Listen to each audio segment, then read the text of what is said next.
Les invito a inclinar sus rostros con reverencia y vamos a orar al Señor. Nuestro Padre y nuestro Dios, es con reverencia, con humildad, reconociendo nuestra insuficiencia, que venimos delante de tu trono en esta mañana. Pero al mismo tiempo venimos con confianza porque venimos en el nombre de Jesús. Amén. Pedimos, Señor, que nos acompañes en nuestro estudio. Manda tu Espíritu Santo para morar entre nosotros. Amén. Te pido que bendigas particularmente a las visitas que nos acompañan. Estamos muy contentos de tenerles con nosotros. Te ruego que tu Santo Espíritu les ilumine la mente para que puedan comprender.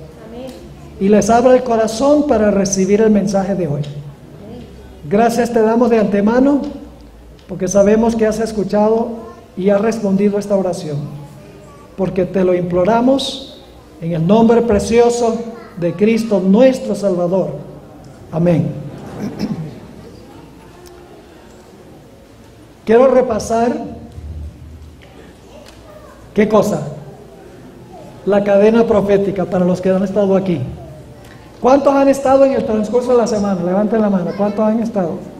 Bueno, hay muchos que no han podido estar, así que vale la pena repasar la cadena. ¿Dónde comienza la cadena? Con Babilonia. Luego, ¿quién? Medo-Persia. Luego, ¿cuál reino? Grecia. Luego, después, el Imperio Romano. Luego, ¿qué pasa con el Imperio Romano? Se divide en 10. ¿Y luego qué pasa con 3 de los 10? El cuerno pequeño los arranca. Y luego entonces el cuerno pequeño gobierna ¿cuánto tiempo? 1260 años, que terminan ¿en qué fecha? 1798. Y al mismo tiempo se está levantando ¿qué? No, el cuerno pequeño ya cayó en 1798. ¿Qué nación se está levantando cuando la bestia cae? Se levanta los Estados Unidos. ¿Qué características tienen los Estados Unidos cuando se levanta? 2 cuernos como de cordero. ¿Qué representan? La separación de iglesia y Estado, libertad ¿qué? Civil y religiosa. Poder civil y religioso, separación, que trae libertad civil y religiosa. Pero ¿qué va a pasar al fin con esta bestia, con los Estados Unidos? Va a terminar hablando como un dragón. ¿Y cómo es que va a hablar como un dragón? ¿Le va a ayudar a quién? Le va a ayudar a la primera bestia a recuperar la espada y la va a soltar de su cautiverio. ¿A dónde estamos en la cadena? Estamos al final de la cadena. Cuando la herida mortal se está sanando y los Estados Unidos se está aliando poco a poco con la iglesia romana. Ahora, vamos a estudiar esta mañana una continuación de lo que estudiamos anoche. Es la parte 2 de lo que estudiamos anoche. Vamos a hablar del sello de Dios y la marca de la bestia, que va a ocurrir cuando la herida mortal se sane. Ahí es que va a venir el conflicto entre el sello de Dios y la marca de la bestia. Nadie hoy por hoy ha recibido todavía la marca de la bestia. La marca de la bestia se impondrá cuando nadie pueda comprar y vender, al menos que adore a la bestia y a su imagen y reciba su marca. Ahora, esta tarde, Dios mediante, vamos a estudiar, después de la sesión de preguntas y respuestas, lo que va a ocurrir cuando todos estén sellados, ya sea con el sello de Dios o la marca de la bestia, y vamos a hablar del cierre de la puerta de la gracia y el tiempo de angustia que vendrá después de cerrarse la puerta, culminando finalmente con la liberación del pueblo de Dios, que es ya el último eslabón de la cadena. Es decir, estamos siguiendo la cadena. Nuestro método es el método bíblico. Estamos estudiando desde los días del profeta hasta la segunda venida de Cristo. Amén. Babilonia, Medo-Persia, Grecia, el Imperio Romano dividido. El cuerno arranca 3 de los 10 reinos, gobierna 1260 años, recibe una herida mortal, 1798, se levanta al mismo tiempo los Estados Unidos, al principio garantiza libertad civil y religiosa, pero luego obra para devolverle el poder a la bestia, y ahí es que se va a imponer la marca de la bestia o se va a recibir el sello de Dios. Cuando todos hayan sido marcados o sellados, se cierra la puerta de la gracia, todas las decisiones están hechas, luego viene el tiempo de angustia y la liberación final del pueblo de Dios. Qué lindo estudiar las profecías como una cadena, ¿verdad que sí? Amén. Sabemos exactamente dónde estamos a cada momento de la historia. Ahora quiero repasar, al comenzar, 4 puntos que analizamos anoche. En primer lugar, nos dimos cuenta en nuestro estudio de anoche que lo que distingue al verdadero Dios de todos los falsos pretendientes es el hecho que Dios es el Creador. Lo que distingue a Dios de todos los que profesan o pretenden ser Dios es que Dios es el Creador y ninguno de los dioses es Creador. Ahora vimos también que como Dios es el Creador, nosotros como criaturas le debemos ¿qué? Adoración. Le debemos adoración, le debemos homenaje, debemos arrodillarnos ante Él porque Él es el Creador. Y nos dimos cuenta que Dios nos ha dado una señal, un recordativo que nos indica, que nos recuerda a nuestra mente que Dios es el Creador. ¿Cuál es esa señal o cuál es ese memorial que estableció Dios? El sábado. Es decir, el propósito del sábado era ayudarnos a recordar constantemente que Dios es el Creador y que nosotros le debemos nuestra adoración, porque siempre hay peligro de que olvidemos. Por eso Dios dijo, voy a dar una señal semanal para que cada semana ellos recuerden que yo soy el Creador y que me deben homenaje, me deben adoración y me deben obediencia. Ahora, la Biblia menciona ciertas funciones que le pertenecen solo a Dios. Siendo que Dios es el Creador, es el único Dios verdadero, hay ciertas funciones que le pertenecen a Él. Voy a mencionar esas funciones ahora. En primer lugar, el Señor Jesucristo nos dijo que cuando Él se fuera al cielo, iba a dejar en esta tierra a su representante. ¿Quién era ese representante que Cristo dijo que iba a mandar? Dijo que iba a mandarlo a Roma y se iba a sentar allá en el trono papal. No. Jesús dijo, yo enviaré otro consolador. ¿Y quién es ese consolador? El Espíritu Santo. Nadie le puede quitar el puesto al Espíritu Santo como el representante de Cristo. Una función que le pertenece solo a Dios. En segundo lugar, la Biblia nos dice, específicamente Jesús, y les voy a dar los versículos, en Mateo, el capítulo 23 y el versículo 9, dice que nosotros no debemos llamar en esta tierra a ningún ser humano padre, espiritualmente hablando. Ahora, no hay ningún problema con decirle a nuestro papá padre, físicamente. Pero el Señor Jesucristo, hablando espiritualmente, dijo, no llaméis en la tierra a ningún ser humano padre, porque uno es vuestro Padre que está en los cielos. Es decir, dirigirnos a alguien como Padre significa que le pertenece solo a Dios.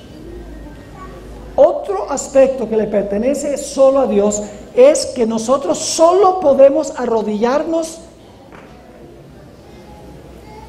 e inclinarnos ante Dios. Nunca podemos inclinarnos o arrodillarnos ante ningún ser humano. Eso es algo que pertenece solamente a Dios. La Biblia también nos enseña que Dios es el único que puede perdonar pecados. Ningún ser humano puede perdonar los pecados. La Biblia también nos dice que únicamente Dios es infalible. Déjenme dar los versículos para el Espíritu Santo como el representante. Juan 14, el 16. No llaméis a nadie vuestro Padre. Mateo 23, 9. El no inclinarnos a ningún ser humano. Hechos 10, 25 y 26. El hecho de que Dios solamente es el único que puede perdonar pecados. Marcos 2, 7, entre otros versículos. La Biblia dice que solamente Dios es infalible. Santiago 1 y el versículo 17 nos dice que solo Dios es infalible. Los seres humanos son falibles y se equivocan y cometen errores, pero Dios no. La Biblia nos dice que solo Dios tiene el derecho de colocar reyes y quitar reyes. Daniel 2 y el versículo 21. La Biblia nos dice que solo Dios tiene derecho a juzgar y nadie lo puede juzgar a Él. Eso está en Juan 5, 22 y el versículo 27. Y la Biblia nos dice que Dios estableció el séptimo día sábado como señal de su poder creador. Esa es la señal de Dios, el séptimo día sábado, el día en que estamos hoy en la iglesia adorando a Dios en conmemoración de la creación. Ahora, Dios nos ha dicho que en los últimos días se va a proclamar un mensaje al mundo, llamando a todos los seres humanos a recordar que Dios es el creador y a rendirle adoración a Él.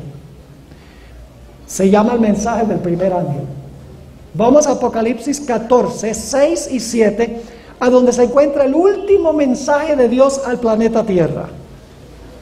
Quiero que noten que Dios llama a la raza humana, a todo ser humano, a rendirle homenaje a Dios por ser el creador. Dice: vi volar por en medio del cielo a otro ángel que tenía el evangelio eterno para predicarlo a los que moran en la tierra, a toda nación, tribu, lengua y pueblo. Es un mensaje mundial, ¿verdad que sí?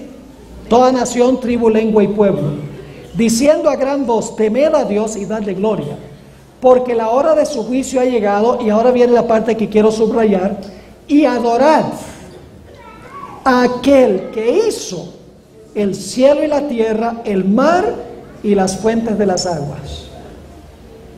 El último mensaje de Dios es que debemos nosotros, personas de todas las naciones, deben adorar a Dios porque Dios es el creador. Ahora yo pregunto, ¿de dónde viene ese lenguaje que dice adorar a aquel que hizo el cielo, la tierra, el mar y todas las cosas que en ellos hay? ¿De dónde viene ese lenguaje? Viene del cuarto mandamiento y últimamente ¿de dónde? Del relato de la creación. ¿Cuál fue el memorial que Dios dio de la creación? Usted no puede hablar de adorar a Dios sin hablar del sábado, porque el sábado es la señal de adoración. Amén. Es decir, el primer mensaje, que son tres, en un momento vamos a ir al tercero. El primer mensaje llama a toda la raza humana al final de la historia a adorar a Dios como el único Dios verdadero y a guardar su señal de que Él es el creador. El santo sábado, el séptimo día de la semana. Pero hay otro poder al final de la historia que va a pretender ser Dios. Va a profesar ocupar el lugar de Dios. Y va a exigir que la gente lo adore. Y también tiene su marca, como Dios tiene su sello y su señal. Dios nos advierte en el último mensaje, en el tercer mensaje, que es el último mensaje de Dios al mundo, que no debemos adorar a la bestia ni su imagen y que no debemos recibir su señal. Es decir, el mensaje del primer ángel y el mensaje del tercer ángel están en contraste. El mensaje del primer ángel dice: adora a Dios porque es el único Dios verdadero, y dice: guarda su señal, que es el sábado. El mensaje del tercer ángel dice: no adores a la bestia, que es un falso Dios, ni tampoco recibas su señal. Es decir, se presenta el mensaje positivamente y negativamente. Adora al Dios verdadero, recibe su señal. No adores a la bestia, que es un usurpador, ni reciba su señal. Ese será el conflicto final. Note lo que dice el mensaje del tercer ángel, Apocalipsis 14, 9 al 11. Dice: y el tercer ángel lo siguió diciendo a gran voz: si alguno adora, fíjense que ahora hay otro personaje que está exigiendo adoración. Dice: si alguno adora a la bestia. ¿Qué representa la bestia? Ya estudiamos esto esta semana. ¿Quién es la bestia? El papado, muy bien, lo estudiamos. Lo mismo que el cuerno pequeño. Dice: si alguno adora a la bestia y a su imagen, y recibe la marca, ahí está la señal de la bestia, su marca en su frente o en su mano, él también beberá el vino de la ira de Dios, que ha sido vaciado puro en el cáliz de su ira, y será atormentado con fuego y azufre delante de los santos ángeles y delante del Cordero, y el humo de su tormento sube por los siglos de los siglos. Y luego se repite lo mismo que al comienzo: y no tienen reposo de día ni de noche los que adoran a la bestia y a su imagen, ni nadie que reciba, ¿qué? La marca de su nombre. ¿Ven el contraste entre el mensaje del primer ángel y el mensaje del tercer ángel? El primer ángel dice: adora solo a Dios, recibe su señal. El mensaje del tercer ángel dice: no adores la bestia, que es un usurpador, y no recibas su marca. Ahora vamos a hablar unos momentos esta mañana en cuanto al poder que profesa ser Dios en la tierra y que en realidad es un usurpador. El poder que se describe como la bestia, el cuerno pequeño, que va a exigir adoración y va a exigir que todos reciban su marca. Vamos a hablar de ese poder en los próximos minutos. Ahora, ¿ustedes creen que es importante saber quién es la bestia? Si ustedes no saben quién es la bestia, ¿van a saber qué es la marca de la bestia? ¿Van a saber lo que es la imagen de la bestia? No, por eso estudiamos en esta semana la identidad de la bestia y el cuerno pequeño. Era necesario demostrar bíblicamente e históricamente que la bestia representa el papado romano, no la Iglesia Católica. Representa el papado como sistema, como unión de iglesia y Estado. Es vital para nosotros entender quién es la bestia, o si no, no vamos a saber cuál es su imagen y no vamos a saber tampoco cuál es su señal o su marca. Ahora, hay otro punto muy importante que yo quiero recalcar, y es que vamos a demostrar que la bestia o el sistema papal profesa ocupar el lugar de Dios en la tierra. Profesa tener los derechos que le pertenecen solo a Dios. Tiene o profesa tener el derecho de ser llamado por los títulos que le pertenecen solo a Dios. Dice tener los poderes de Dios y dice desempeñar las funciones que solo le pertenecen a Dios. Tenemos que ahora mirar la evidencia para ver si la bestia, si el sistema papal profesa tener el poder de Dios y los títulos de Dios y las prerrogativas de Dios y desempeñar las funciones de Dios. Si el papado lo hace, entonces ese es el poder usurpador. Así que empecemos hablando de dónde se va a levantar el anticristo, de dónde se va a levantar el cuerno pequeño o la bestia. La vasta mayoría del mundo protestante está completamente engañado en cuanto a la identidad del anticristo, que es otro nombre que se puede dar para el cuerno pequeño. La bestia también se le llama el hombre de pecado. Si ustedes se fijan en las publicaciones de los protestantes hoy en día, primordialmente los protestantes conservadores como los evangélicos, los pentecostales, los carismáticos, los bautistas, ellos dicen que el anticristo es un personaje malévolo que se va a levantar en el futuro en Israel. Va a reconstruir el templo judío. Va a ser una estatua bien grande y va a mandar a todos a inclinarse ante la estatua. Y le va a colocar un tatuaje en la frente y en la mano derecha de todos sus seguidores. Y que va a perseguir a los judíos, porque la iglesia ya se habrá ido al cielo en el rapto. Eso es lo que se está enseñando. Entonces todo el mundo protestante, inclusive los católicos, ¿a dónde están mirando que va a aparecer el anticristo? Dicen, hay que mirar todos los ojos, ¿dónde? En Israel. Y usan 2 de Tesalonicenses 2 para tratar de comprobar ese punto de vista. Vamos a 2 de Tesalonicenses 2 y el versículo 3 y el versículo 4. Segunda de Tesalonicenses 2 y el versículo 3 y el versículo 4. Así que aquí está hablando del hombre de pecado, que es otro nombre del cuerno pequeño o de la bestia. Es el mismo sistema, pero se le llama con otro nombre. Dice allí: nadie os engañe en ninguna manera, porque no vendrá, está hablando de la venida de Jesús, no vendrá Jesús sin que antes venga, ¿qué cosa? La apostasía. ¿Qué es apostasía? Yo pregunto, ¿usted puede apostatar si no perteneció a la iglesia primero?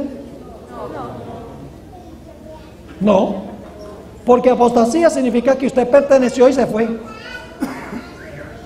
Así que esto está hablando de un sistema que al principio practicaba el cristianismo puro, pero en algún momento ¿qué? Apostató. Así que dice, Cristo no vendrá antes que venga la apostasía y se manifieste el hombre de pecado, lo mismo que el cuerno pequeño y la bestia, el hijo de perdición, el cual se opone y se levanta contra todo lo que se llama Dios. Es un sistema que es contrario ¿a quién? A Dios, o es objeto de culto, tanto que se sienta ¿dónde? En el templo de Dios, como Dios, haciéndose pasar por Dios. ¿Qué va a hacer el cuerno pequeño? Va a usurpar ¿qué cosa? El puesto de Dios. Eso es lo que va a hacer el cuerno pequeño, la bestia, el hombre de pecado. Usurpar el puesto que le pertenece a Dios. ¿Y a dónde se va? ¿A dónde se va a ubicar este sistema? En el templo de Dios. Y ahí es que los protestantes de hoy en día dicen, bueno, el templo de Dios es el templo judío en Jerusalén, así que hay que reconstruirlo para que el anticristo se pueda sentar ahí. El problema con esa explicación es que todas las veces que el apóstol Pablo usa la expresión templo de Dios, no está hablando del templo literal en Jerusalén, sino que está hablando del templo espiritual que es la iglesia. Y ustedes dicen, ¿cómo sabe eso? Lo único que tienen que hacer es buscar una serie de versículos donde el apóstol Pablo usa la expresión templo de Dios. Yo se los voy a mencionar. No tenemos tiempo de leer todos los versículos, pero los que me han dado su correo electrónico, todo esto lo van a tener. Ustedes se van a poder sentar con calma y van a poder buscar. Hay tantos versículos aquí que yo nunca leí, corroborando lo que hemos estudiado. Entonces me interesa que ustedes tengan este material, para que también lo puedan compartir, no solamente para adiestrarse ustedes, sino para que lo puedan compartir con gente que está engañada. 1 Corintios 3, 16 y 17, 1 Corintios 6, 19 y 20, 2 Corintios 6, 16, y en un momento vamos a leer Efesios el capítulo 2. Pero antes de eso, permítame mencionar esto. Cuando el Señor Jesucristo, en lo que se conoce como Domingo de Ramos, domingo antes de su crucifixión, entró a la ciudad de Jerusalén cabalgando en un asno, dice que Jesús entró al templo de Dios, templo judío, entró al templo de Dios, y Jesús echó a los mercaderes y dijo, esta es mi casa. Es decir, cuando Jesús entró al templo, se llama templo de Dios y dijo, esta es mi casa. Y luego después de eso, después de la entrada de Jesús a Jerusalén, Jesús entró ahí al templo y empezó a dialogar con los líderes espirituales de Israel. Tuvo debates con los saduceos, tuvo debates con los herodianos, tuvo debates con los saduceos, tratando de alcanzarlos para que ellos lo aceptaran como Mesías. Pero en vez de eso, se le opusieron a Jesús ahí en el templo. Lo que Jesús dijo culminó con los ayes sobre los escribas y fariseos. Ustedes lo han leído en Mateo 23. Todavía está Jesús en el templo cuando está diciendo, ay de vosotros, escribas y fariseos hipócritas. Les dice generación de víboras. Le dice, el reino va a ser quitado de ustedes.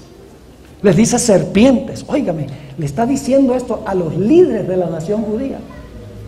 Y ellos, por cada palabra que Jesús habla, se le oponen más. Y finalmente, después de pronunciar los ayes sobre los escribas y fariseos, el Señor Jesucristo dice, se retira del templo y les dice, he aquí, vuestra casa os es dejada desierta. Ya no era el templo de Dios, era el templo de ellos. Hoy en día, el templo judío, si se construyera, no sería el templo de Dios. Entonces ustedes dicen, ¿cuál es el templo de Dios hoy? Porque el anticristo, el cuerno pequeño, la bestia, se va a sentar en el templo de Dios. Entonces, ¿qué es el templo de Dios? El templo es un templo espiritual, es la iglesia. la iglesia cristiana. Vayan conmigo a Efesios 2, 19 al 22. Entonces, ¿dónde se va a levantar el anticristo? El anticristo va a ser un ateo blasfemo que va a estar allá en Israel. No, ¿a dónde se va a levantar? En el mismo seno de la iglesia. Note lo que dice Efesios 2, 19 al 22. Dice el apóstol Pablo, hablándole a los gentiles, le está escribiendo a los gentiles: así que ya no sois extranjeros ni advenedizos, sino conciudadanos de los santos y miembros de la familia de Dios.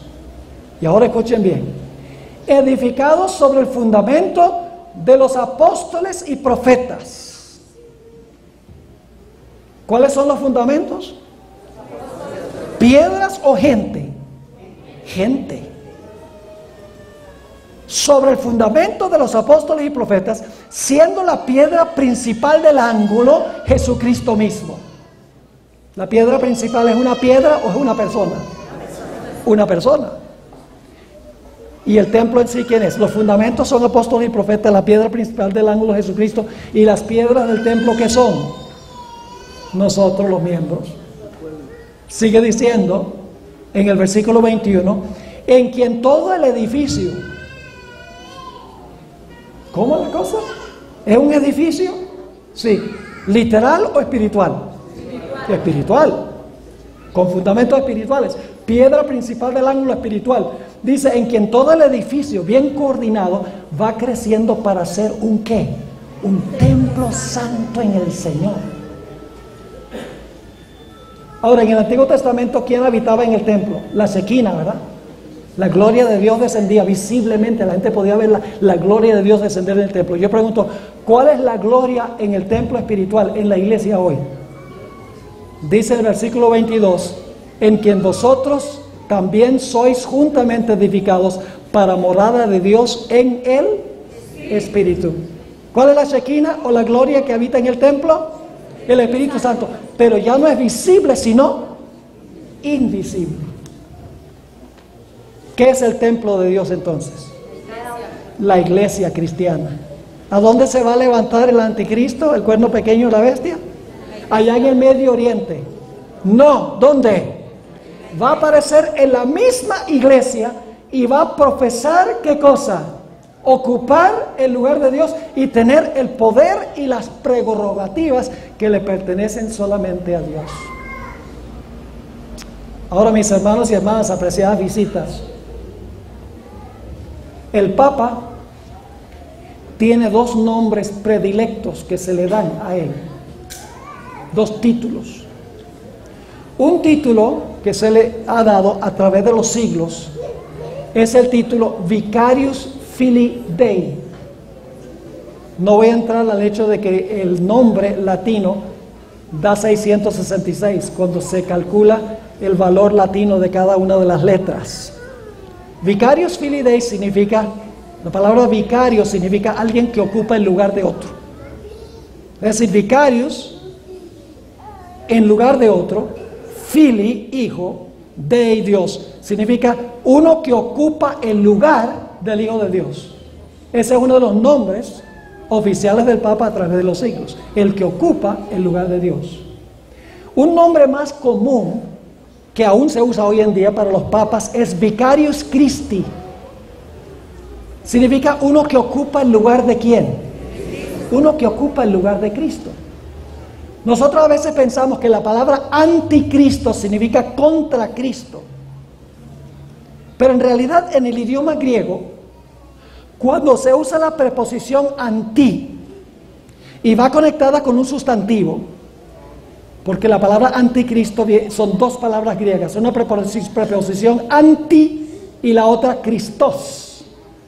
Cuando se pone la preposición anti antes de un sustantivo, casi en todos los casos significa no alguien que está en contra de, sino alguien que profesa ocupar el lugar de. Por ejemplo, en la Biblia se usa la palabra Antipas. ¿Han oído hablar de Herodes Antipas? ¿Saben qué significa Antipas? La palabra paz significa padre. Antipas no significa contra el padre, sino que significa uno que gobernó en lugar de su padre. Otra palabra griega es anti-basilius. Basilius es rey. Anti-basilius es una persona que reina en lugar de el rey. Tenemos la palabra antitipo. Cristo es el tipo. Es decir, Cristo es el antitipo, perdón. Y el tipo es el sacrificio del cordero.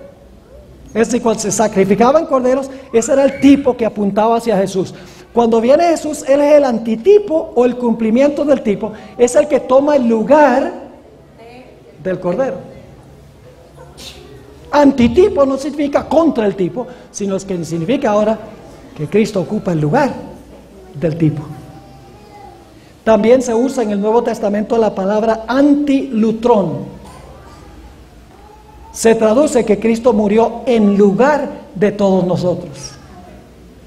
No significa que murió contra nosotros, significa en lugar de nosotros.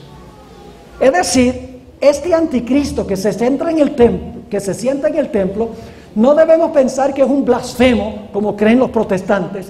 Va a levantar la mano en desafío contra Dios y decir, te desafío. No, se va a sentar en la iglesia y va a profesar ocupar ¿qué? Va a profesar ocupar el lugar de Cristo en la iglesia. Permítame leerles unas citas del Papa León XIII. Ahora vamos a ver si los papas corroboran lo que nosotros estamos diciendo. León XIII, en una encíclica, el 20 de junio de 1894, escribió lo siguiente. Y ustedes van a tener, los que pidieron este material, toda la bibliografía lo van a tener, van a poder ir al internet y buscarlo, para ver si yo les estoy diciendo la verdad o no. Escribió lo siguiente: nosotros los papas ocupamos en esta tierra el lugar del omnipotente Dios. Está clarito. También León XIII escribió lo siguiente.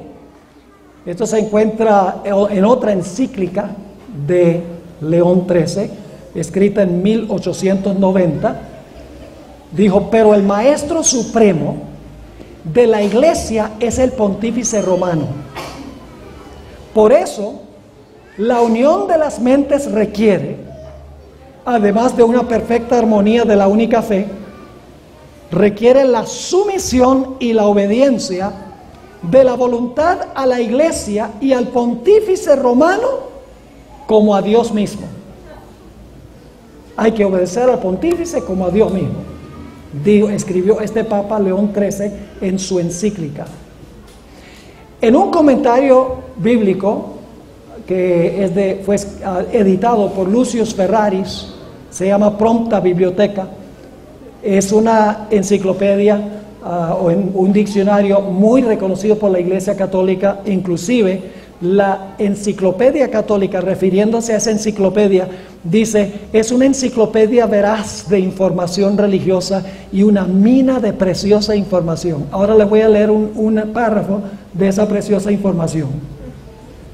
El Papa es de tan grande autoridad, y yo tengo esto, aunque fueron publicados hace 150 años, estos comentarios, este diccionario, son varios tomos, yo tengo los originales en mi biblioteca, así que esto no es algo que saqué de un libro, lo vi en el mismo comentario. Dice: el Papa es de tan grande autoridad y poder que puede modificar, explicar o interpretar aún las leyes divinas. El Papa puede modificar la ley divina, ya que su poder no es de los hombres, sino de Dios, y actúa en lugar de Dios sobre la tierra, con el más pleno poder de atar y desatar a sus ovejas.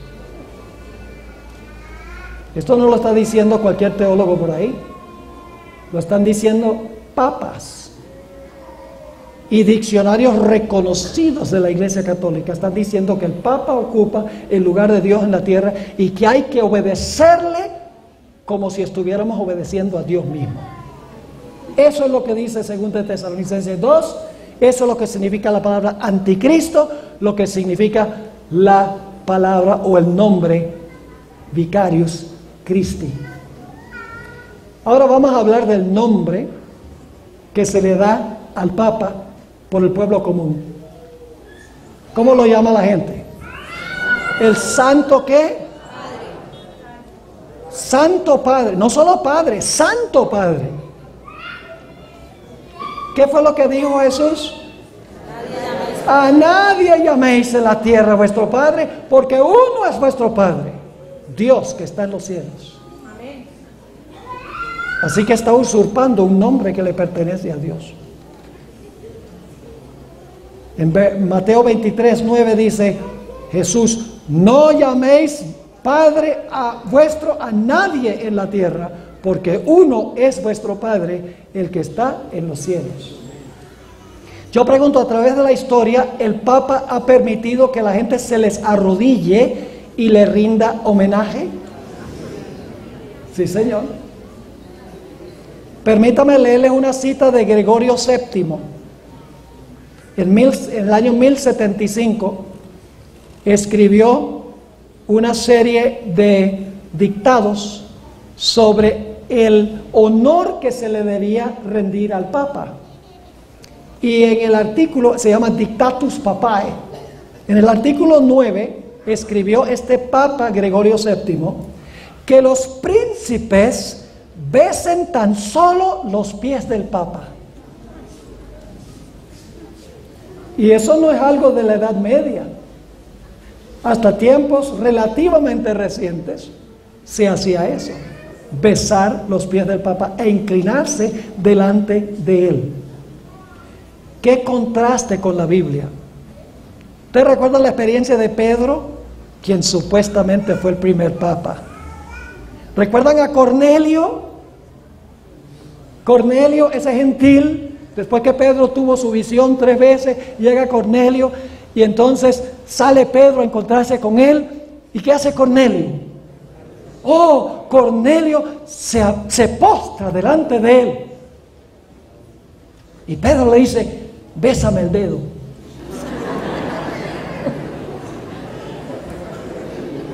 ¿Qué dijo Pedro? Supuestamente el primer papa. Si los otros son papas, deben seguir el ejemplo de Pedro. Hechos 10, 25 y 26. Hechos 10, 25 y 26. Cuando Pedro entró, salió Cornelio a recibirle y postrándose a sus pies adoró. Mas Pedro le levantó diciendo: levántate, pues yo mismo también soy hombre. Ni siquiera los ángeles permiten que los seres humanos se les inclinen. En Apocalipsis 19:10 encontramos que Juan vio un glorioso ángel y se arrodilló delante del ángel para adorarlo. Y quiero leer ese versículo. Dice Juan: yo me postré a sus pies para adorarle. Y él me dijo: mira, no lo hagas. Yo soy consiervo tuyo y de tus hermanos que retienen el testimonio de Jesús. Adora a Dios, porque el testimonio de Jesús es el espíritu de la profecía. El papado tiene un representante que profesa tener el derecho de que la gente se le incline y se le arrodille y le rinda homenaje. Sí, contrario a lo que dice la Sagrada Escritura. Yo pregunto, ¿el papado profesa tener poder para perdonar pecados? ¿Los hombres, sacerdotes humanos, dicen que pueden perdonar pecados? ¿Cómo no? Permítame leerles una cita de San Alfonso de Ligorio. San Alfonso de Ligorio fue uno de los 33 doctores de la Iglesia Católica. Solamente 33 doctores en la historia de 1500 años de la Iglesia Romana. Es decir, estos son los eruditos más estelares de la Iglesia Católica. Fue tan estelar que Gregorio XIV en 1839 lo canonizó como santo. Por eso se conoce como San Alfonso de Ligorio. Y el Papa Pío IX fue el que lo declaró uno de los 33 doctores de la Iglesia. Quiero leerles lo que él escribió. Y dicho sea de paso, tenemos 22 tomos de escritos de San Alfonso de Ligorio. Escribió en su libro La dignidad y los deberes del sacerdote las siguientes palabras: cuando Jesucristo ascendió al cielo, dejó a sus sacerdotes en la tierra para tomar su lugar. como mediadores entre Dios y el hombre. ¿Eso es verdad? La Biblia dice, porque hay muchos mediadores entre Dios y el hombre.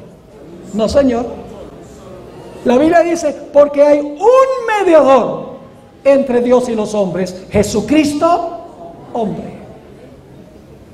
Pero aquí dice Ligorio, cuando Jesucristo ascendió al cielo, dejó a sus sacerdotes en la tierra para tomar su lugar como mediadores entre Dios y los hombres. Luego dice esto: el sacerdote ocupa el lugar del Salvador mismo. Y cuando dice ego te absolvo, que en latín significa yo te perdono, en verdad el sacerdote absuelve de pecado. Un sacerdote humano perdonando pecados.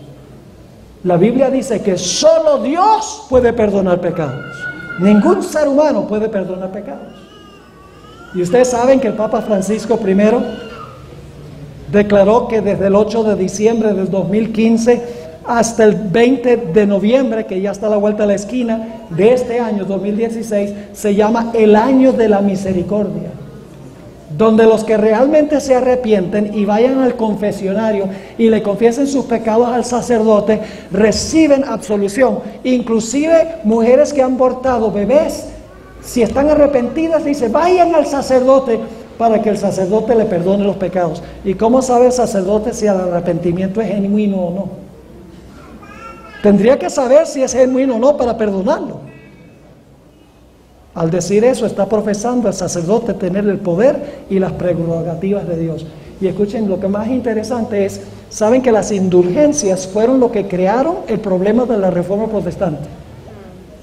Es decir, la Iglesia romana estaba vendiendo indulgencias, diciendo, mira, si tú compras este pedazo de papel, todos tus pecados son perdonados, solamente tienes que pagar plata. Y Martín Lutero era para construir la Basílica de San Pedro, dicho sea de paso. Y por eso Martín Lutero se levantó y dijo, no, no, no, no.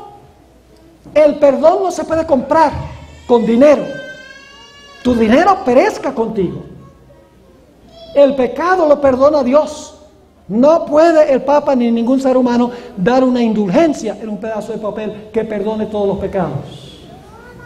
Ahí comenzó la Reforma Protestante en 1517, cuando Martín Lutero puso en la puerta de la Catedral de Wittenberg sus 95 tesis. A fines de octubre de este año, los luteranos y el Papa Francisco I se reunieron en la ciudad de Malmö, en Suecia. Y el Papa dio un discurso y habló de cuán maravilloso era Martín Lutero y cuánto amaba a Martín Lutero. Y por el otro lado, los luteranos dijeron, nosotros creemos igualito que la Iglesia Católica. Firmaron un documento de que están de acuerdo y van a trabajar juntos. Si Martín Lutero resucitara hoy, se moriría de un infarto. Porque él no reconocería la iglesia que él fundó, porque es otra iglesia. Yo, si tuviera tiempo, le diría cómo en los Estados Unidos, denominación protestante tras denominación protestante está yendo a Roma y está diciendo, unámonos en puntos de doctrina que tenemos en común. Está pasando cada día, uno ve noticias. Los protestantes han dejado de protestar y se han acomodado a la cultura. Yo pregunto, ¿el papado a través de la historia ha reclamado infalibilidad? Escuchen bien. En el Concilio Vaticano I, en el año 1870, la Iglesia Romana proclamó el dogma de la infalibilidad papal. Es decir, según ese concilio, el dogma de la infalibilidad papal es que cuando el Papa habla ex cátedra, es decir, cuando él habla desde el trono en asuntos de fe y moral, lo que él habla es irreformable y es infalible. Permítame leerles un par de citas sobre esto. Un escritor católico lo explica así: en la teología de la Iglesia Católica Romana, La infalibilidad pontificia constituye un dogma. Un dogma es algo que nunca se puede cambiar. Está fijo para siempre. Es decir, en la teología de la Iglesia Católica Romana, la infalibilidad pontificia constituye un dogma, según el cual el Papa está preservado de cometer un error cuando él promulga a la Iglesia una enseñanza dogmática en temas de fe y moral, bajo el rango de solemne definición pontificia o declaración ex cátedra. Como toda verdad de fe, ninguna discusión se permite dentro de la Iglesia Católica. Si una vez que el Papa habla ex cátedra, ninguna discusión se permite dentro de la Iglesia Católica y se debe acatar y obedecer incondicionalmente. Permítame leerles lo que escribió el Papa Nicolás I, quien vivió entre el año 858 y el año 867 después de Cristo. Escribió lo siguiente: es evidente que ningún gobierno terrenal puede atar y desatar a los papas, ni aun por el apóstol Pedro si regresase a la tierra, ya que Constantino el Grande reconoció que los pontífices ocupan el lugar de Dios en la tierra y ningún hombre puede juzgar a la divinidad. Está diciendo que el Papa es divino, este Papa. Sigue diciendo: nosotros pues somos infalibles y cualesquiera sean nuestras acciones, solo somos responsables por ellas ante nosotros mismos. Escuchen esta definición de la infalibilidad papal. Esto es increíble. Un teólogo católico con el nombre de Fritz Leicht, un libro que está en alemán, lo expresa de esta forma. Este es católico. Yo estoy leyendo citas de protestantes, estoy leyendo citas de papas, de cardenales, de teólogos católicos, para que ustedes vean que lo que la misma Iglesia profesa. Este escritor dice: la infalibilidad del Papa es la infalibilidad de Jesucristo mismo. Cuando el Papa piensa, es Dios mismo el que está pensando en él. ¿Están captando la perspectiva? Ahora, según la Biblia, ¿quién es el único que tiene autoridad para poner y quitar reyes? Daniel 2:21 dice que Dios pone y quita reyes. Pregunto, ¿la Iglesia Católica a través de los 1260 años profesaba tener el derecho de quitar reyes y ponerlos? Lean nada más la historia de los 1260 años. Cómo depuso a Enrique IV cuando fue allá a Canosa, en un crudo invierno, porque Enrique IV era rebelde al Papa Gregorio VII. El Papa lo hizo quedarse descalzo. Le dijo: quítate la sandalia y quédate descalzo allá, y por 3 días lo dejó allá en la nieve, descalzo. Yo he estado en ese lugar donde esto sucedió.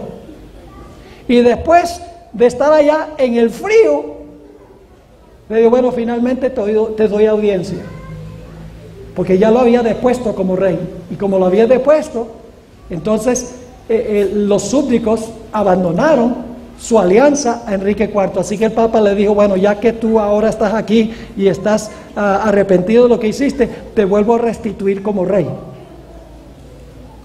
Muchas veces hizo eso el papado durante los 1260 años.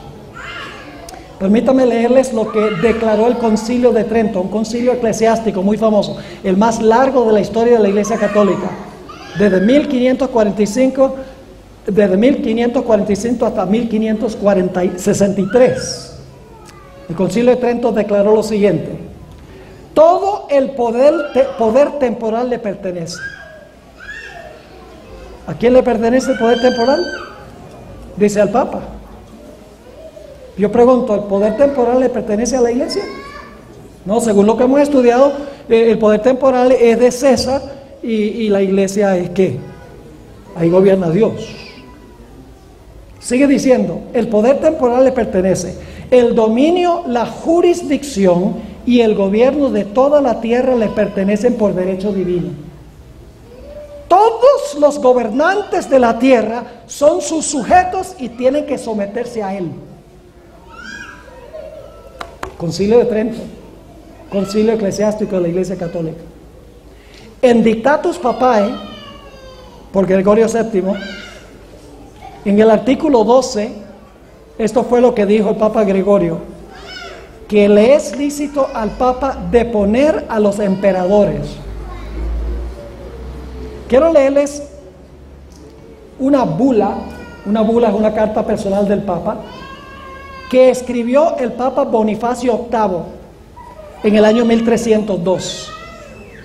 Escribió lo siguiente: los textos de los evangelios nos informan que la Iglesia Católica tiene en su poder 2 espadas. ¿Cuántas espadas le dio Dios a la Iglesia? ¿Dios le dio a la Iglesia la espada del poder civil? No, la Biblia, esa espada. Pero aquí está diciendo este Papa que Dios le dio a la Iglesia 2 espadas: la espada espiritual y la espada temporal. Ambas pues le pertenecen a la Iglesia, dice este Papa, es decir, la espada espiritual y la material. La espiritual debe ser usada para la Iglesia, pero la material por la Iglesia. Entonces la Iglesia debe usar el poder civil. Y luego dice, la primera, la espiritual, está en la mano del sacerdote, y la segunda está en las manos de los reyes y soldados, pero siempre bajo la voluntad y el visto bueno del sacerdote. ¿Están captando la perspectiva aquí? ¿Quién es el único que puede poner y quitar reyes? Dios. Pero el papado dice, nosotros somos soberanos sobre todos los reyes, tenemos las 2 espadas y los reyes tienen que someterse a nosotros. ¿Y saben algo muy interesante? Los gobernantes del mundo no sospechan lo que realmente quiere hacer la Iglesia romana. Ellos creen que la Iglesia romana ahora es mansita, que la Iglesia romana ha cambiado, que ahora la Iglesia romana quiere mejorar el mundo. Creen eso. Y están jugando con fuego. Porque una vez que el papado tenga el apoyo de los reyes de la tierra, va a hacer lo mismo que hacía en el pasado. Va a usar el poder civil para perseguir a todos los que no están de acuerdo. Porque la Biblia dice, su herida mortal fue sanada. Es decir, va a comportarse como se comportó en el pasado. ¿Quién es el que tiene derecho, el único derecho de juzgar y que nadie lo juzgue? Dios. Pero a través de la historia el Papa ha dicho, nosotros podemos juzgar a todos, pero nadie nos puede juzgar a nosotros. Les voy a leer el artículo 18 de Dictatus Papae. Gregorio VII, un Papa, dice que la sentencia del Papa no sea rechazada por nadie, y solo él pueda rechazar la sentencia de todos. En el artículo 19 dice, el Papa no puede ser juzgado por nadie. Y en la Enciclopedia Católica dice, de modo, y esto es increíble, de modo que si pudiera darse el caso que los ángeles errasen en la fe o pensasen en forma contraria a la fe, podrían ser juzgados y excomulgados por el Papa. La Enciclopedia Católica. El Papa tiene tan grande dignidad y poder que forma uno con Cristo el mismo tribunal. ¿Están captando un poquito más esta profecía del cuerno pequeño, la bestia, del hombre de pecado que se sienta en el templo de Dios? Yo pregunto, ¿el papado profesa ser un sistema cristiano? ¿El papado profesa ser cristiano? Sí. ¿Se levantó en la iglesia? ¿Está en la iglesia? Sí. Pero es un usurpador. Ahora aquí viene la peor blasfemia de todos. Ustedes saben que los católicos creen que la misa, el sacrificio de la misa, cuando el sacerdote pronuncia las palabras hoc est corpus meum, este es mi cuerpo, el pan deja de ser pan y el vino deja de ser vino. El pan es el cuerpo de Cristo y el vino es la sangre de Cristo. Se llama transubstanciación.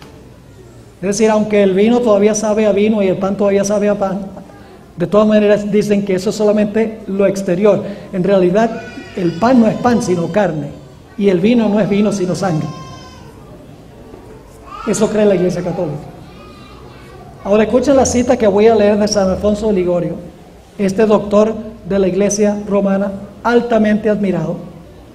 En su libro Los deberes y la dignidad del sacerdote o selva está esta declaración: de modo que en cierto sentido se le puede llamar al sacerdote el creador de su creador, ya que cuando pronuncia las palabras de consagración, crea, por así decirlo, a Jesús en el sacramento, dándole una existencia sacramental y ofreciéndolo como víctima al Padre Eterno.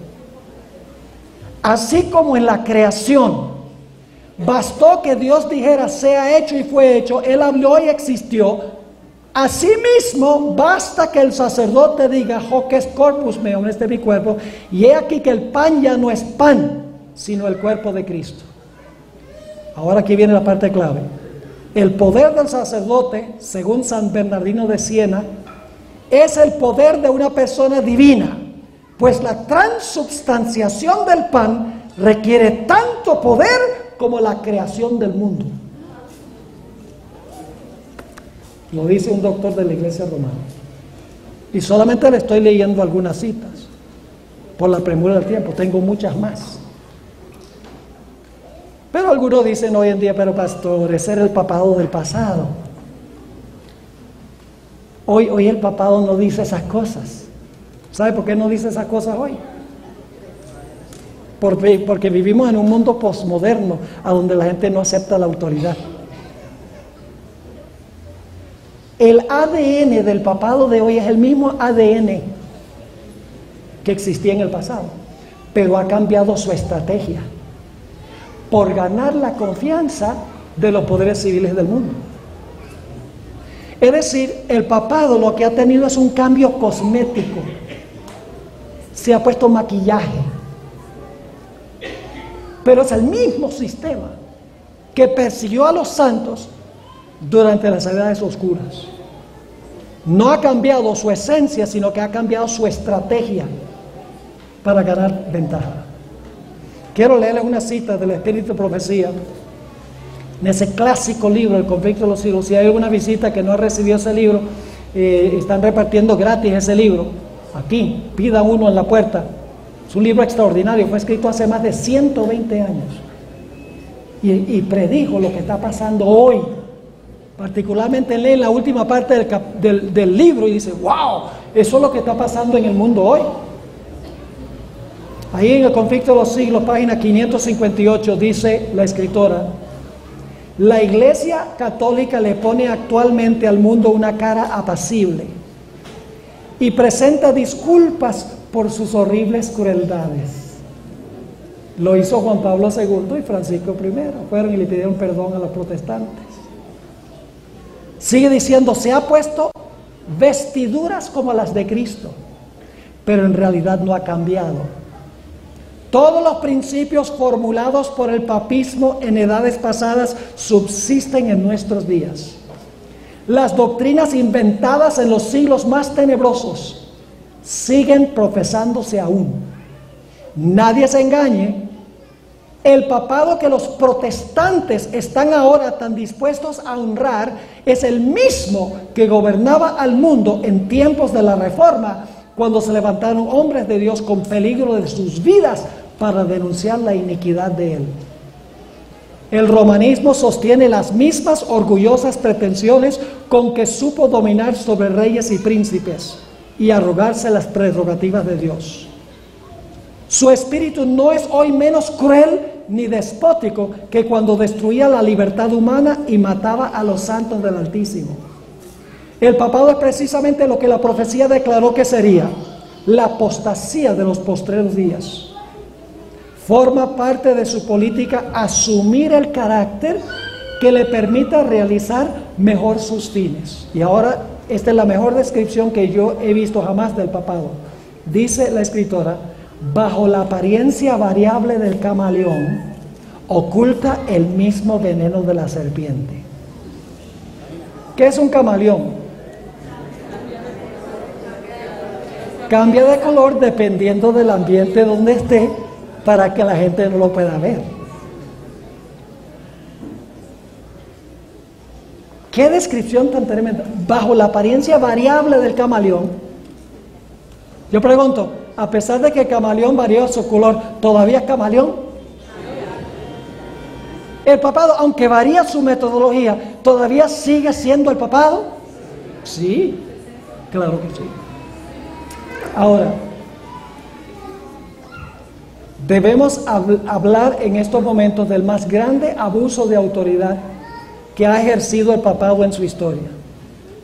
Ustedes recuerdan que una de las características del cuerno pequeño es que pensó que podía cambiar ¿qué? Pensó que podía cambiar los tiempos y la ley de Dios. Yo pregunto, ¿cuál es el día de reposo que dice Génesis que Dios estableció al comienzo? El sábado. ¿Y es señal de la autoridad de quién? De Dios el Creador. ¿Es así o no es así? En Éxodo 20, el cuarto mandamiento, nos dice que ¿cuál día es el día del Creador? El séptimo día sábado. Es decir, la Biblia nos dice que el sábado es el día que identifica al Creador, la señal del Creador. Pero ¿qué dice el papado? El papado dice, no, ya no es el sábado. El día de reposo hoy es ¿qué cosa? El domingo, dice el papado. Hay una discrepancia ahí. Entonces, ¿a quién le creemos? ¿Al papado o a la Biblia? Esa es la pregunta clave. Ahora, quiero mencionar durante unos minutos una carta pastoral que escribió el Papa Juan Pablo II. Se publicó el 31 de mayo de 1998, llevaba como título La Carta Apostólica Dies Domini significa el Día del Señor, del Santo Padre Juan Pablo II al episcopado, al clero y a los fieles sobre la santificación del domingo. Es decir, el propósito de esa carta pastoral, que era bien larga, era animar a los líderes espirituales y a los laicos de la Iglesia Católica que fueran más cuidadosos en santificar el domingo como día de reposo. Ahora, yo quiero mencionarles algunos de los argumentos que usó Juan Pablo II. En repetidas ocasiones, en su carta pastoral, Juan Pablo II se refiere al sábado como el sábado de los judíos. A pesar de que en ninguna parte de la Biblia aparece esa expresión sábado de los judíos. En la Biblia siempre se refiere al sábado como el sábado del Señor tu Dios. Y en Isaías 58 Dios dice, el sábado es mi santo día. ¿Quién se atreve a decir que el sábado es el sábado de los judíos? ¡Qué insulto! Cuando Dios dice que el sábado es el sábado de Él. El Papa también usa un argumento protestante. El Papa dice, no, el sábado era para el antiguo pacto, pero ahora estamos bajo el nuevo pacto. ¿Han oído ese argumento antes? Sí, el sábado para el Antiguo Testamento, para los judíos, pero ahora nosotros estamos bajo el nuevo pacto, y en el nuevo pacto hay un nuevo día. Quiero leerles la cita donde él dice eso. A la luz del misterio de la resurrección, el sentido del precepto del Antiguo Testamento sobre el día del Señor es recuperado, integrado y revelado plenamente en la gloria que brilla en el rostro de Cristo resucitado. Y luego escribe, del sábado se pasa al primer día después del sábado. Y luego dice, del séptimo día al primer día. El dies Domini, es decir, el día del Señor, se convierte en el dies Christi, que significa el día de Cristo.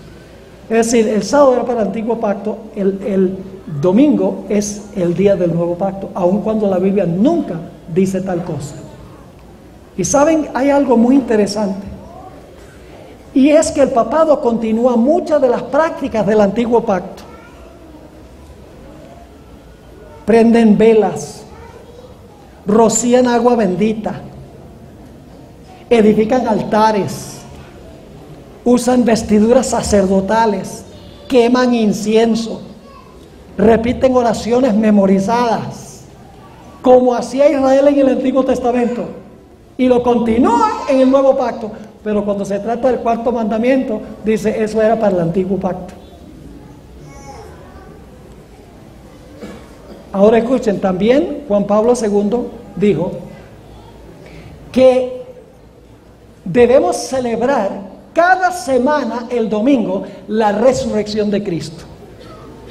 Ahora miremos ese argumento un momentico. Hablemos de Semana Santa. ¿Cuántas veces al año se celebra miércoles de ceniza? Una. ¿Cuántas veces al año se celebra Jueves Santo? ¿Cuántas veces al año se celebra Viernes Santo? ¿Cuántas veces al año se celebra Domingo de Ramos? Y el Papa dice, pero la resurrección hay que celebrarla semanalmente. Si todos los otros días son celebraciones anuales, ¿por qué la resurrección es una celebración semanal? Porque el papado ha cambiado el día de reposo y tiene que buscar una excusa para que la gente lo guarde. Ahora, inclusive el Papa Juan Pablo II, en su carta pastoral, cita a San Agustín, uno de los doctores de la iglesia, donde San Agustín dice que el domingo es el sello de Dios. Les voy a leer esa cita, se encuentra en el párrafo 23 de Dies Domini. El Papa escribe, a su vez San Agustín observa, y ahora va a citar lo que dijo San Agustín, por esto el Señor imprimió también su sello a su día, que es el tercero después de la pasión, es decir, viernes, sábado y domingo. Es decir, el sello de Dios está en el tercer día después de la muerte de Cristo. El sello está en el domingo. Pero según la Biblia, ¿dónde está el sello? El sello está en el sábado. ¿Y por qué es que el sello está en el sábado? Sencillamente porque para tener un sello genuino se necesitan tres cosas. Se necesita el nombre de la persona, se necesita su función y se necesita el territorio sobre el cual gobierna. Por ejemplo, el sello del presidente de los Estados Unidos dice Barack Obama, presidente de los Estados Unidos. El único mandamiento de la ley de Dios que tiene el nombre, Jehová, que tiene su función, creador, y que tiene su territorio, cielo, tierra, mar y todo lo que en ellos hay, es el mandamiento del sábado. Por eso Elena White escribió, el sello de la ley de Dios se encuentra en el cuarto mandamiento. Es el único de los 10 mandamientos que contiene tanto el nombre como el título del legislador. Declara que es el creador del cielo y la tierra y revela así el derecho que tiene para ser reverenciado y adorado sobre todos los demás. Aparte de este precepto, no hay nada en el decálogo que muestre qué autoridad fue la que promulgó la ley. Cuando el día de reposo fue cambiado por el poder del Papa, se le quitó el sello a la ley. En el párrafo 55 de Dies Domini, de la carta pastoral del Papa, dijo esto, escribió esto: sea bendito aquel que ha elevado el gran día del domingo por encima de todos los días. ¿Y quién fue el que lo elevó? El Papa. Dice, seamos benditos nosotros. Claro, no estaría dispuesto de admitir eso. Él cree que fue Dios el que lo hizo. Está pronunciando una bendición sobre el poder que supuestamente podía cambiar la ley de Dios del sábado al domingo. Una o dos cositas más en cuanto a esta carta pastoral tan significativa del Papa Juan Pablo II. Él declara en esta carta pastoral que cuando lleguemos a la patria celestial viviremos un eterno domingo.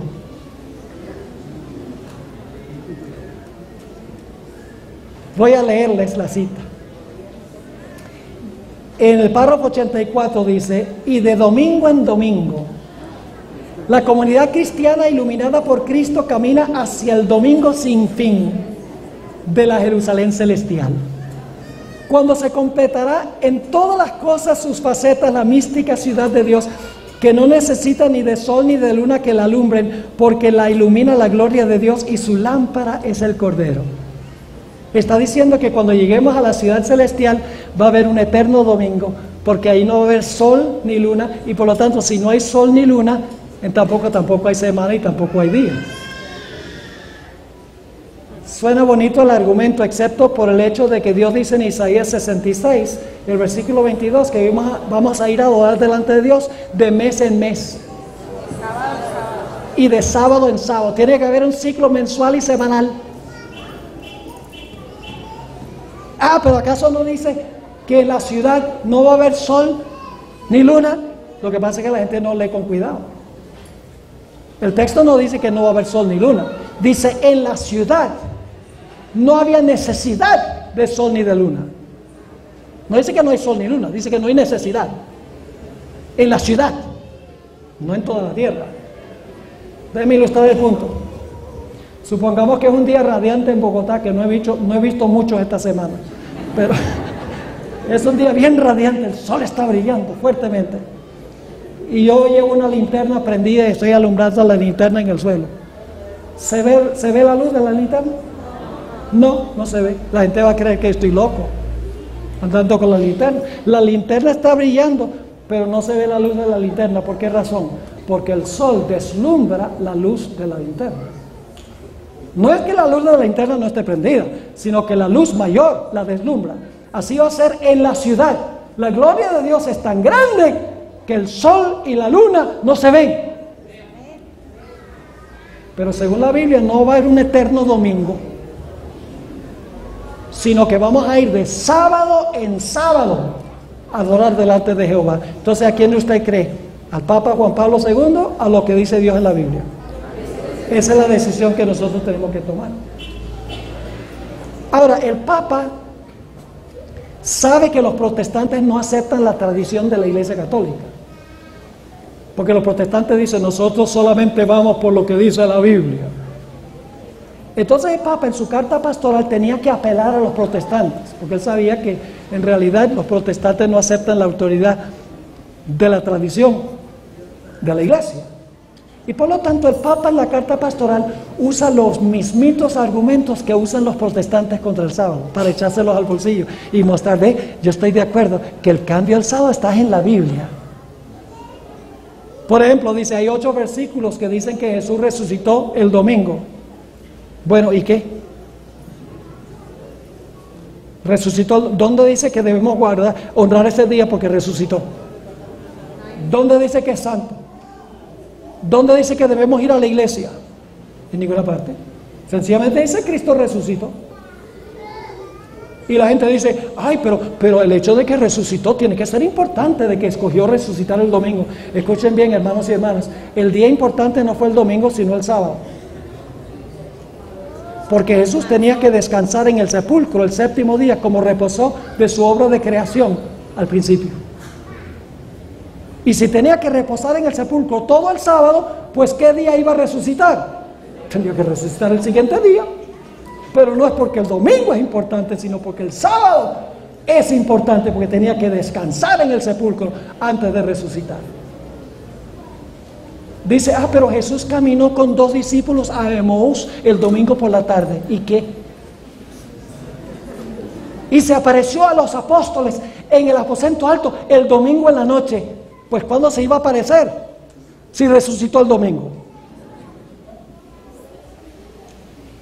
Dice, y una semana más tarde se encontró otra vez con ellos en el aposento alto. Inclusive dice, bueno, ese primer domingo que Cristo se le apareció, dice, ahí celebraron la Eucaristía. El problema con eso es que Jesús dijo, yo no volveré a beber este jugo de la vid hasta que lo haga en el reino de los cielos. Ese es un problema con esa interpretación. Y el segundo problema es que dice que Jesús se comió un panal de miel y un pedazo de un pescado. Forma rara de celebrarle la Eucaristía. Es que la gente come entero. Si el pastor dice que es el domingo, ese es el día. No vamos a ir al cielo colgados de la sotana del ministro. Nosotros tenemos que decidir por nosotros mismos. Y entonces el Papa dice, el Espíritu Santo fue derramado un domingo, contando los días entre la resurrección y el día del Pentecostés. Y da la impresión de que es el domingo. La primera predicación del Evangelio fue un domingo. Y los primeros bautismos fueron en domingo, en el día del Pentecostés. Y entonces luego usa 1 Corintios 16, donde dice que cada uno debía guardar en su casa cierta cantidad de dinero el primer día de la semana, para que cuando Pablo viniera no se recogieran ofrendas. Pues la pregunta es, si se estaban reuniendo en la iglesia, ¿por qué habían que apartar el dinero en la casa? Es decir, Juan Pablo II usa todos los argumentos que usan los protestantes para tratar de echarse a los protestantes al bolsillo. Ahora permítame solo unos minuticos más. Aún más serio que esto, de cambiar el sábado al domingo. Por lo menos desde 1950, los papas han enseñado que la historia de la creación no fue literal. Es decir, la Iglesia Católica, los papas hoy en día enseñan que el hombre llegó a existir por un proceso de evolución que tomó millones de años, que la historia en Génesis no se puede tomar literalmente. Déjenme leerles lo que dijo Juan Pablo II. Está hablando de una encíclica que escribió el Papa en 1950, que se llama Humane Generis, es decir, el origen del hombre. Ahí fue que comenzaron los papas a extraviarse de la idea de una creación literal. Él dice, hoy casi medio siglo después de la publicación de la encíclica, los nuevos descubrimientos nos han llevado a reconocer que la teoría de la evolución no es tan solo una hipótesis. ¿Qué está diciendo? La evolución no es solo una hipótesis. Sigue escribiendo, es extraordinario que esta teoría ha sido progresivamente aceptada por los investigadores como resultado de una serie de descubrimientos en los campos de estudio, en los varios campos de estudio. Es decir, la ciencia, en la biología, en la química, etcétera, ha descubierto que la evolución no es una teoría, que la evolución en realidad ocurrió. Y luego escribe, la convergencia, ni buscada ni fabricada, de los resultados de estas investigaciones que se condujeron independientemente una de la otra, es decir, cada disciplina haciendo su investigación, es en sí mismo un argumento significativo en favor de esta teoría. Pero lo que dijo Francisco I le gana a Juan Pablo II. Escribió lo siguiente, esto es muy reciente. El Big Bang, ¿sabe lo que es el Big Bang? La idea que hubo una explosión y de ahí apareció todo. El Big Bang, que hoy aceptamos como el origen del mundo, no contradice la intervención de un creador divino, sino que la requiere. La evolución en la naturaleza no es incompatible con la noción de creación, ya que la evolución requiere la creación de seres capaces de evolucionar. Ahora, esto es más increíble. Cuando leemos el relato de la creación en el Génesis, corremos el riesgo de imaginarnos a Dios como un mago con una varita mágica que le permite hacer todo, pero no es así. Dios creó al humano y le permitió desarrollarse de acuerdo a las propias leyes internas de las que Él los dotó, de manera que cada uno pueda realizarse personalmente. Es decir, Dios incorporó en la creación la capacidad de evolucionar.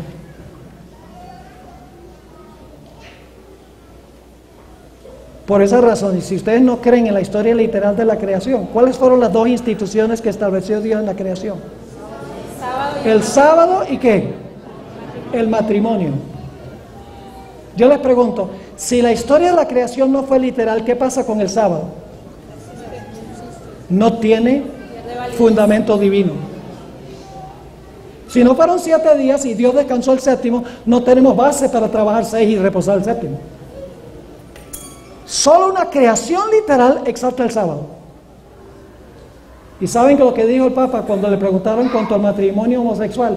Le dijeron, ¿qué dice usted del matrimonio homosexual? Dice, ¿quién soy yo para juzgar? Cuando la Biblia dice claramente que el matrimonio es entre un hombre y una mujer. Varón y hembra los creó.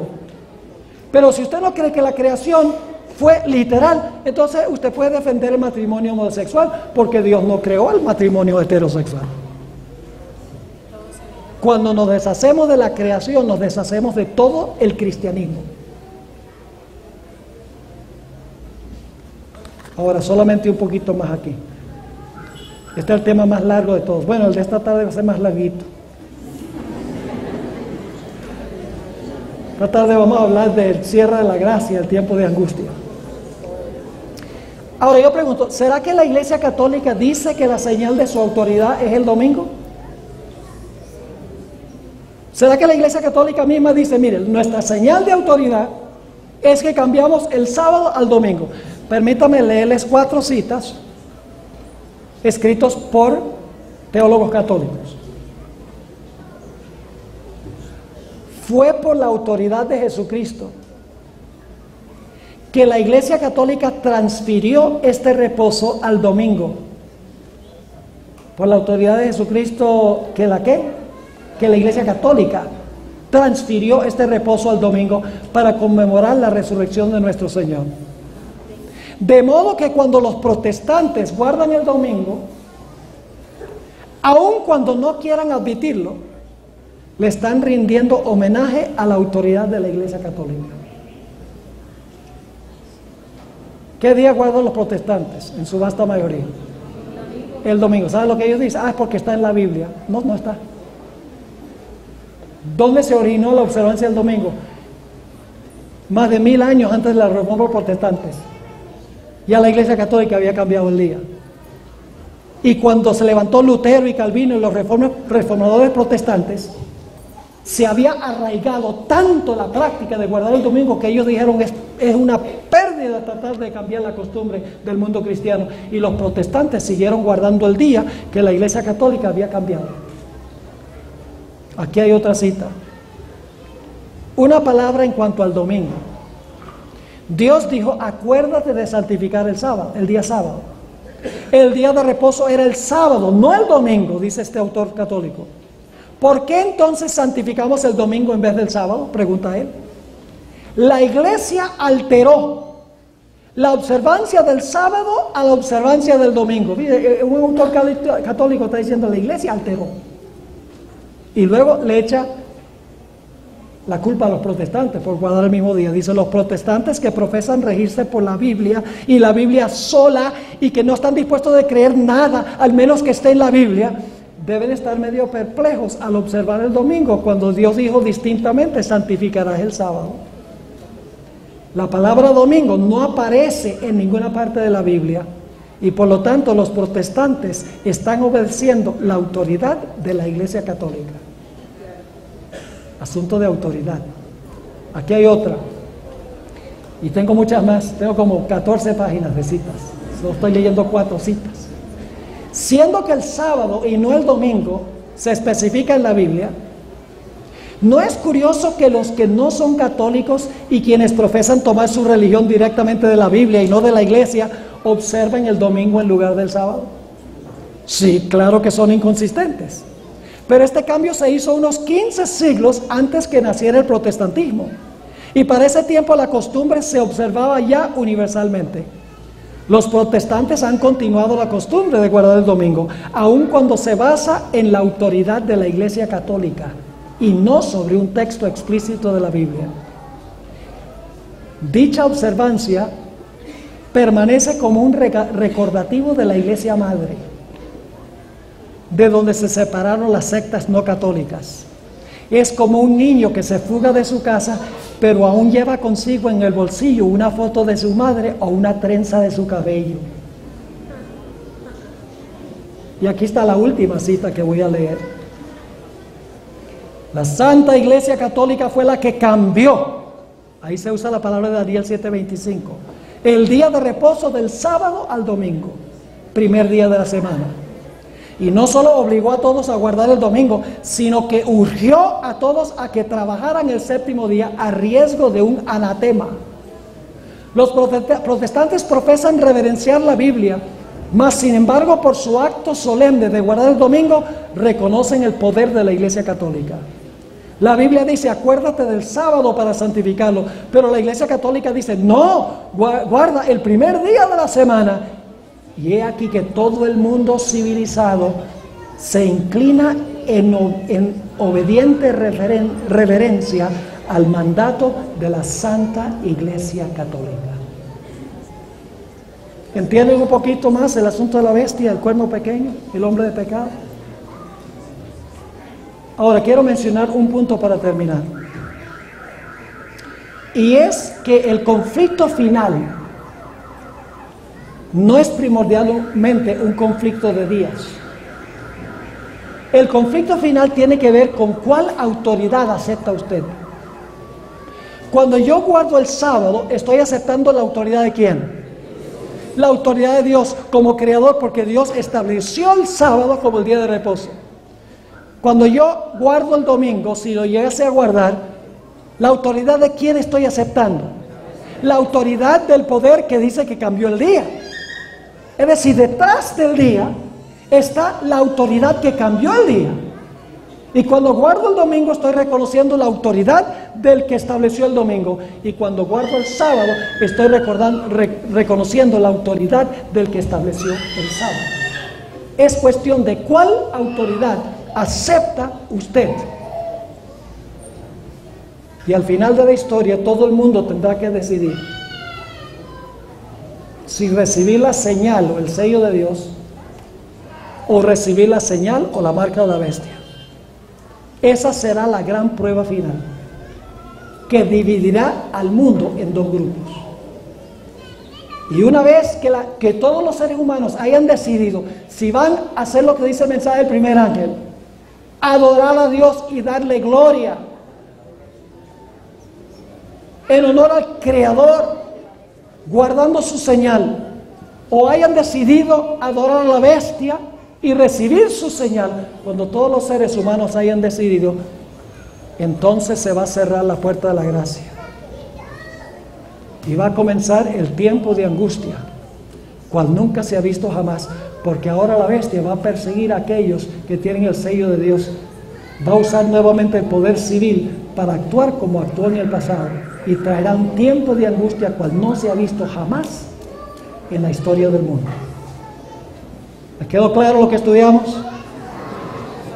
Por lo menos a algunos les quedó claro. ¿Les quedó claro lo que estudiamos? Es asunto importantísimo de vida o muerte. Así que esta tarde vamos a hablar del sellamiento final, el cierre de la puerta de la gracia y el tiempo de angustia. Y mañana en la tarde a las 5 vamos a terminar el tema sobre el cierre de gracia, el tiempo de angustia y la liberación final del pueblo de Dios. Oremos. Padre Celestial, gracias te damos por la claridad de tu palabra y por la corroboración de la historia. Oh Señor, hay tantas personas sinceras que aman a Dios en este sistema católico romano. Hay tantos protestantes que te aman de todo corazón, no conocen nada de esto. ¿Quién les va a contar? Nosotros tenemos que hacerlo. Por eso estoy aquí en esta mañana, por eso he estado esta semana aquí, para que la gente sepa y pueda escaparse del poder de este sistema. Te pido, Señor, que acompañes a cada uno de los miembros de la iglesia, fortalece nuestra fe y nuestra confianza en ti. Te pido también por aquellas personas que no son miembros de la iglesia adventista, no han guardado el sábado, desconocían lo que hemos estudiado. Te ruego, Señor, que tú tomes tu palabra, la siembres en la mente y el corazón de cada uno de ellos, y que puedan tomar la decisión de seguirte y de obedecerte, de guardar tu santo día, cueste lo que cueste, que estén dispuestos de recibir tu sello y finalmente encontrarse en la patria celestial. Gracias, Padre, por haber estado con nosotros, por responder nuestra oración, pues te lo imploramos en el precioso nombre de Cristo, nuestro Salvador. Amén.